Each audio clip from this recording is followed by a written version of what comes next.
Hello, what's up everybody? My name is Mike Brown, aka ReviewKingMB, and since the second movie is coming out, I decided to sit down and watch for the first time Fantastic Beasts and Where to Find Them. This is a 2016 film that was directed by David Yates, who directed most of the old Harry Potter films. This is connected to the Harry Potter movies, but it's a prequel, so it's not a direct connection. There's not characters popping in, not Harry Potter himself. So this is very much its own thing. It takes place in like 1926 in America. We follow Newt Scamander, played by Eddie Redmayne, and he's this wizard. He was kicked out of Hogwarts, but he still practices magic. He has this briefcase full of beasts, and somehow, some way, they get let loose, and they're roaming around the city. So him, along with a bunch of other characters, run around. They play Pokemon Go. Come on, that's pretty much what this is, and they try to collect them all. Now, what I thought of Fantastic Beasts and Where to Find Them was... I gotta be honest, I did not care for this movie. I didn't hate it. Thankfully, I wasn't sitting here stewing and angry and pissed off. Maybe people would prefer that. It would make for a better review. I'm just indifferent with this film. I watched it the whole time with no real emotion, no real attachment to what was going on screen. My biggest complaint, though, about the way it looks is that there's way too much CGI. Way too much CGI. And I know we're dealing with creatures, we're dealing with magic, so that's what you're going to do.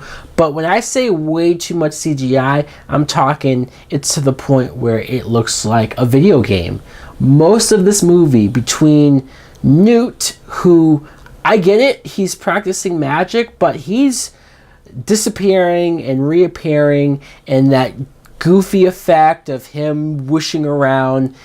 First of all, he does it so often that he's practically an X-Men character. Like, that's not just you saying Alakazam. Like, no, you're just thinking it and doing it. And the effects of it, I just didn't think looked good. I didn't think any of the creatures looked all that great. Some of them looked better than others, but there was a good amount of these creatures that I never bought were there interacting with them. You could tell by the way the actors are looking around, and they're not even really looking at the creature head on. They're looking up when the creature's right there. It does not look great. I think Eddie Redmayne, I'm not prepared to say he's a bad actor. I can't say he's a bad actor because he's an Oscar winner, right? Definitely deserved it over Michael Keaton that year. But ever since Jupiter Ascending, he was so horrendous in that film. Horrible, absolutely horrible, that I don't look at him the same. I can't look at him the same. I lost a lot of respect for him as an actor. So seeing him here, he's very weird, he's very awkward. He's always looking around and looking like he's in another world. And maybe that's the point. This character is clearly very different from a Harry Potter or Ron Weasley. And I do like that in a sense, because it's not trying to just be like, oh, it's the same character, it's the same type of character, you'll like him. No, he is very different, but I just think he plays it so weird that I can't relate to him. I can't connect to him. There's maybe one scene where he gets real and they touch upon some backstory, but I wanted more from him. I wanted to feel more connected to him. Shockingly, I felt more connected to Dan Fogler, who plays Jacob. Because when you see Dan Fogler, you think of some of the comedies he's been in and whether or not he's ever made you laugh.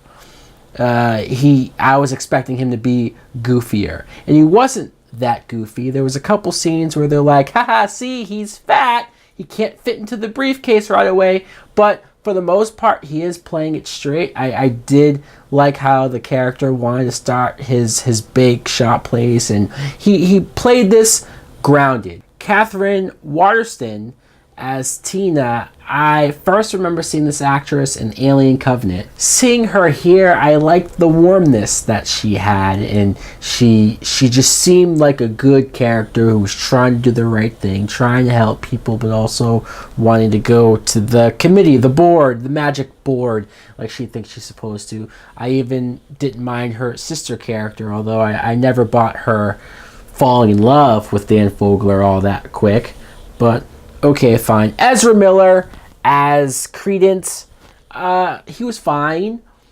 Ezra Miller is another actor that I'm iffy on. Some performances are good, and other performances he's a little too wacky.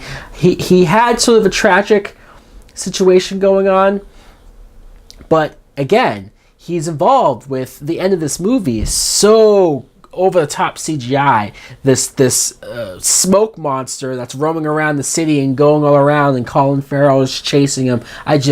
This looked ridiculous to me. It did. Colin Farrell, let's talk about him. He plays Graves, and I actually did enjoy him. He had a certain darkness, but he wasn't over the top. He wasn't overly grand, and the way how you could play a villain in these types of films, I liked that he had an intimidation factor about him. But what I did not like is the twist at the end of the movie with his character. I'm just going to talk about it. I don't know how else to dance around it but to talk about it.